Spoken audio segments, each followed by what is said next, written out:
The Newsroom, where untold story is revealed.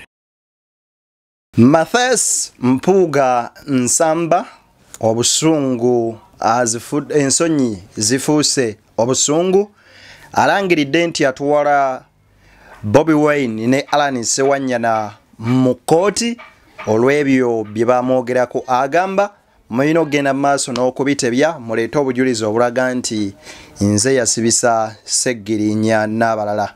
Era we twogerera kaakano omupiira gwandibanga ate gukyusa.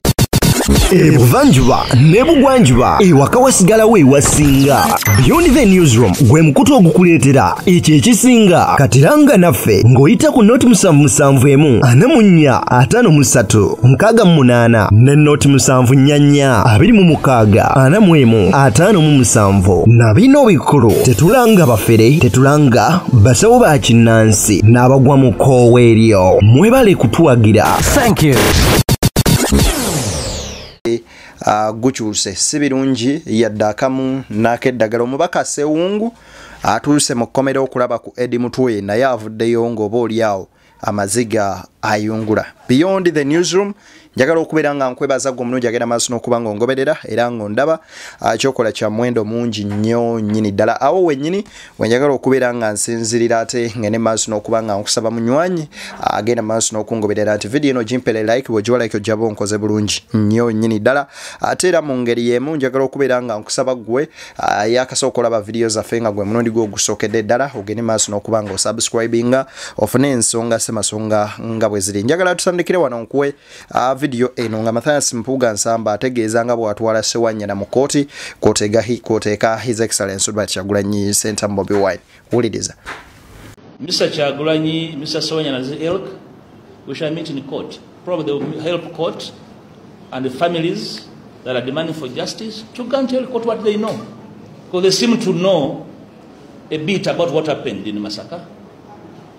I think the best place for them to help the nation understand it better is court. So I wish them luck, but I want to encourage again Ugandans who want to stay in Uganda not to give up, not to be diverted. Njagala okugumya bannayuganda abaagala okulaba ku Uganda empya obutagenda maaso nakubanga bawanika oba oliawo okugibwa ku mulamwa. Bigambo bya Mathias Mpuuga Nsamba ategeezezza nti agenda twala Robert Kyagulanyi Ssentamu mu kkooti. Jjukira nti kinajjukirwa nti ku lunaku ababaka Honorable Seggirinya kw'oteeka ne Sewanyana lwe bateebwa mu kkooti, abamu ku bakansa bagenderako yali Mathias Mpuuga Nsamba. Era munnamateeka yali yagasoma naye nga talabikangako mu kkooti n'emu ng'awoza musango yadde ogumu, naye tewagenda omulaba ku musango ogwo ku lunaku olwo baali bateebwa nga y'omu ku bakansa bali mu DOC abaali bazze okugenda maaso n'okuba nga bawoza omusango ogwo. Olunaku olw'eggulo His Excellency Robert Kyagulanyi Ssentamu yavuddeyo n'ayogera ebigambo bino wammanga era Sewanyana n'abikaatiriza. Wuliriza ebigambo byayogedde. Enga mwami Seggirinya Muhammadi bwe buliwe nagenda nga mukomera nga ga Mr. President tukuwa ekitiibwa tetwagala kutobera abakulembeze botuwadde naye omumyuka we yatusiba. Byenjogera Honorable Sewanyana bya bulimbo oba bituufu? Bw'oba osobola semberako wano. Just confirming byenjogera bya bulimba oba bituufu. Nsabo kankwe eddakiika emu osubstantiating ebigambo byange bino kwani yali abasiba. Sebo neyanza neyanzege. President wamulajaniranga nga tumugamba nti President ebintu bino byali Masaka. Masaka wali abakulembeze b'NUP. Naye lwaki ddala bajja ne bakwata ffe ab'omu kibuga Kampala.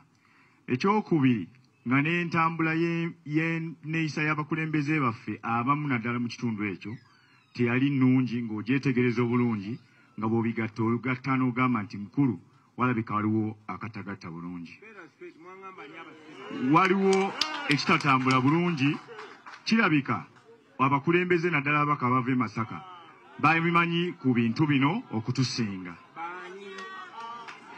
Waliyo Honorable Mpuuga awo wennyini nti waliyo Honorable Mpuuga Kakati yawo nno Mpuuga wasinze okubeera nga asimbira ekkuli. Ngenda kuwa story ya Mathias Mpuuga Nsamba nga bwebadde. Wabula nzikiriza nsooke nkuwe ku bya Honorable Sewungu embeera gy'asanzeemu Eddie Mutwe nga agenze maaso n'okubeera nga oba oliawo amukyalirako. Wulira. Tayinza kuwona kintu kino. Kakola atya? Ajja kutta abalala bangi, ajja kukwata abalala bangi. Nange nga kweni. Tayinza kuwona kintu kino. It is just about time. Ekyokubiri, nze nafuba nnyo okunoonya ababaka bannange betukola nabo nga twaga tulikolinga parliament olw'ensonga eno. Because the Human Rights Commission bwewandiika ebbaluwa it's a directive ne directinga omusirikale akutte omuntu akkiriza nti yamuyina incommunicado tewabawo kirala kyonna kyandibadde kimuzana mu kooti. Era nange muzikize nebaze nnyo kanso kazibondo kubanga bo babaleta nga tumanyi waliwo yayinza okubeerawo asobola okugenda astanninga agenda okupresiding over ensonga ye. Naye mu byonna byendabye nti twebaza Katonda bali mu prison bwe bulamu bwe bayina. Okwata otya omwana wa muno n'omusindika pisite mabega. Ebigambo bino ekyamazima bw'obiwuliriza bikwasa ennaku. Era ye Sewungu agamba olutuuse kyasoose okukolera Eddie Mutwe kyekino. Wuliriza. Ekinene kyensoose okukola kweyambula mu sapule yange nenjikwasa Eddie Mutwe kubanga mukatoliki mumanyi. Kyekisooka mu Katonda esapule yange eyebyewuunyo naye ekiri ku Eddie Mutwe Bikira Maria bidataddewo bazza byabwe. Omwana wa Museveni Jeno Muhozi n'okwata omuntu n'otuka n'okkuba essimu nga bamutulugunya omanye amagara omulunyankole wabuze omuntu amagara oba obuuza embeera gy'akola ki naye n'obubuuza amagara agakakasa bw'ogenda okumutta. Kaba kaseera kannaku nnyo nnyini ddala nga kyokka omuntu gwe bapiininga olunaku olwaleero avuddeyo n'akola press conference era n'ayogera ebigambo bibadde bingi. Njagala bino nno agenze maaso n'okubeera ng'ako ayita Kyagulanyi buli ekisoboka oba oliawo kyasobodde okumuyita olunaku olwaleero n'amudimiininga n'akola buli kimu omujjukulu Mathias Mpuuga Nsamba. Njagala kano tukawa obudde kawanvu mukko naye oba oliawo tujja genda maaso n'okuba nga tukategeera mpola mpola. Wuliriza. Mr. Kyagulanyi Ssentamu was my president and leader. I feel obligated also to sympathize with him. Namely, that the task you are given is so huge. I don't know how to rescue you. I tried. It was difficult to rescue you. Now I can see you even chained further. I don't know the amount of rescue we can undertake to rescue you from captivity. You are captured, you are stranded, you are clueless, you are directionless. I feel sorry for you, my brother. Mathias Mpuuga Nsamba agamba wali munakuwavu nnyo olwa Kyagulanyi kuba takyalina direction yalinga enkoko ensaleko omutwe egenda mu maaso n'okubeera ng'epapala nga temanyi gy'eraga. Era agamba nti mpaawo ku bimu na kigambo kyonna Kyagulanyi kyagenze mu maaso na kwogera nga kirina amakulu. Mathias Mpuuga Nsamba agamba nti kyannaku nnyo nnyini ddala okubeera nga yali omukulembeze we talina makulu kwenkana kutsa eri efaananyirizaako kko oba oliawo bwe lityo. Wuliriza ebigambo bya Mpuuga tukawa obudde oba oliawo tujja kukategeera. I don't know how to help you. But can I ask of you to seek help? It could be medical, it could be psychological, it could be physical. Please seek it before you lose yourself. Seek help. It's not late. I have no personal grievance with you. I want you alive. I want you sane. I want you able to take decisions. Please seek help. Because clearly, you have lost yourself. But the task you are given is so huge. Initially, you are given a task to bring me down. I think it's a huge task. I don't know how far you have gone in doing that. I want to assure you, I know you are watching me, that I am around. Mathias Mpuuga Nsamba agamba nti Kyagulanyi Ssentamu Bobi Wine akozesebwa okugenda maaso n'okubeera nga amusuula wansi oba yaweebwa eddimu ery'okumusuula okumutubika wansi. Era n'agamba nti tamanyi oba Kyagulanyi wa watuuse era tamanyi oba oliawo olugendo lw'okumusuula alutuuseewa naye nga kyamanyi nti Kyagulanyi amulaba era waali agamba nti era ondaba nga nkyayimiridde era simanyi oba onansuula. Bigambo bya Mathias Mpuuga Nsamba, wuliriza. The task of bringing me down is a huge task, you know, and I can assure you, you will not manage it.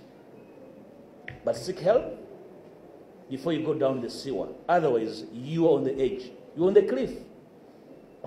I thought in the beginning I should extend those sympathies to those categories of people, including Mr. Kyagulanyi. But let me say this also, that Mpuuga agambye tebajja Kyagulanyi tajja kusobola kumusuula wansi naye ate era amukwatirwako bambi ennaku kubanga omulimu tamanyi ani yagumuwa ne gumuzitoyeeko era tajja gusobola. That in the task given to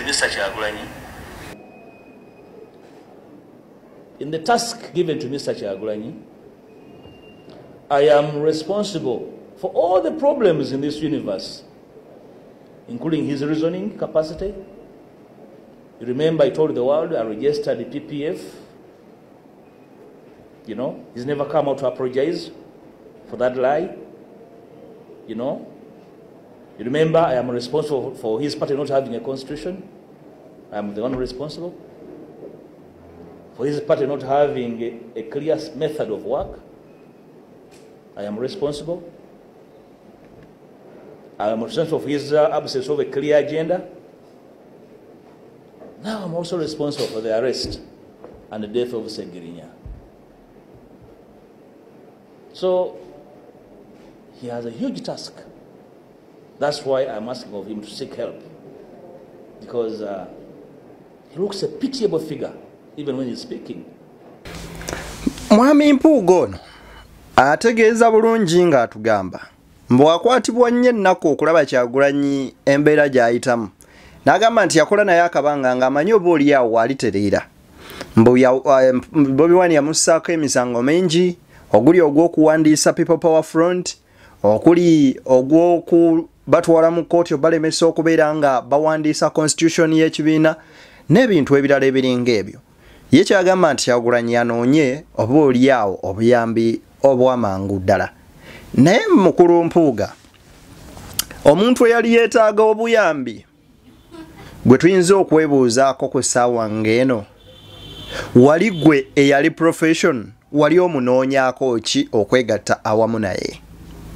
Era ekibuuzo ekirala kakibeere nti mwagala otutegeeza nti ebbanga lyonna lye tubadde tetulina opposition, Kyagulanyi opposition y'entuufu. Kubanga mirembe giri tetulabanga kube bakwata nga babbye ensimbi, tetulabanga bafuna misaala gy'amaanyi nga gye tulabye ku mulembe guno. Byo tebibadde tebiriiyo. Lwaki emphasis ey'amaanyi ezze neevaayo ku mulembe guno? Ki ekiri wakati awo ekitagatta? Tusuubire nti Bobi Wine alina mugaati gwe yabasuuza oba mmwe mumusuuza omugaati? Wamma nammwe abali eyo mukyebuuzeemu. I feel sorry for him because I worked with him and I thought he could improve. I thought he could be better with time. He's going down so fast, and that makes me feel so sad because he could make a contribution to our struggles. So seeing him going down the drain so fast,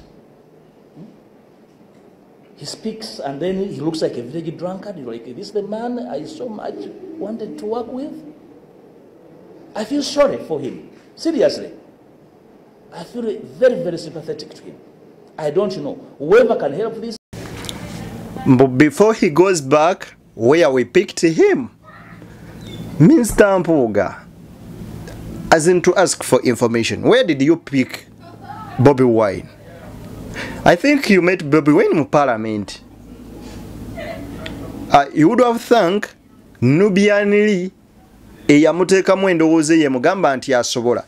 okwesimbawo ekyaddondo ate era n'awangula n'ayitawo era n'akikola naye kya buswavu okulaba ng'omuntu azze mu myaka ena n'ayuguumya abantu abadde beeyita bakabejja mu byobufuzi bwa wano abamaze emyaka 10 myaka 2 nga bo bali ku opposition. So mu bufunze you took opposition to be opposition. That's why Kyagulanyi ajja ne verse egamba opposition is our option, not position. So you want always to be in opposition. Young man, please do. Please try. Before he goes back where we picked him.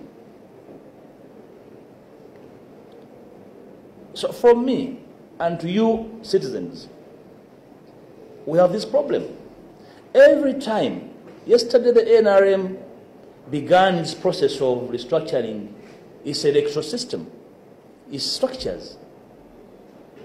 And the leading opposition had a day off to divert Ugandans from what's going on. When General Muhoozi confesses to the arrest of citizens and detaining them illegally, so you have a leading opposition party diverting Ugandans from demanding for justice. Then the question of the day we should ask, people have been asking, who is working for Museveni and diverting the opposition cause? Must we ask further? Who is helping Museveni to divert the opposition from the cause of change? I tabled the reforms before the opposition 2.5 years ago. They said no. Museveni tumwesobolera. Kituufu Mpuuga yaleeta electoral reforms. Era ebibuuzo ne twebuuza bingi. Nga banno booli nabo bakyakuteekako question mark ng'okyagamba nti Muhoozi holdings ba Eddie Mutwe n'ebirala. Njagala okubeera nga tujjukira ffenna enfa y'omwana ssente za Frank eyafiira Busega Crown ng'emmotoka y'amagye emutomera ne afa ne bamutta. Omwana oyo baali bava campaigningira Mathias Mpuuga Nsamba e Masaka. Era kwe kufa kw'omwana oyo. Engeri gye baayolamu abaana e Kalangala okusinziira ku bali mu Nuupu Imbu omukulu yali alina kyakola ki kyamanyi era banne bazzenga bamwekengera okusinziira ku bigambo bya Alex Waiswa mu Fumbiro. So bino byonna n'okuyisaamu Robert Kyagulanyi eggaali mpawo na kimu kipya bingi ku byo oba oliawo byasuubiddwa nti bijja kwogerwa. Ffe ekibuuzo kye twebuuza bw'abanga Alan Ssewanyana ye yali mu kkomera obyegaana ebigambo bya Alani oba ogamba bituufu. Era ekirala bw'ogamba nti Alani sibibo, Alani bw'agamba nti Segirenya yabyogera ogenda kujjayo mufu abitugambe nti byepitibwe biri. Banywanyi kano kali tekiniko nnyo mbaagaliza bye munjagaliza tusinkane mu mboozi endala mpitirivu ate ze tukyaleeta nze Deni abagenze mu maaso no batuusako ensonga.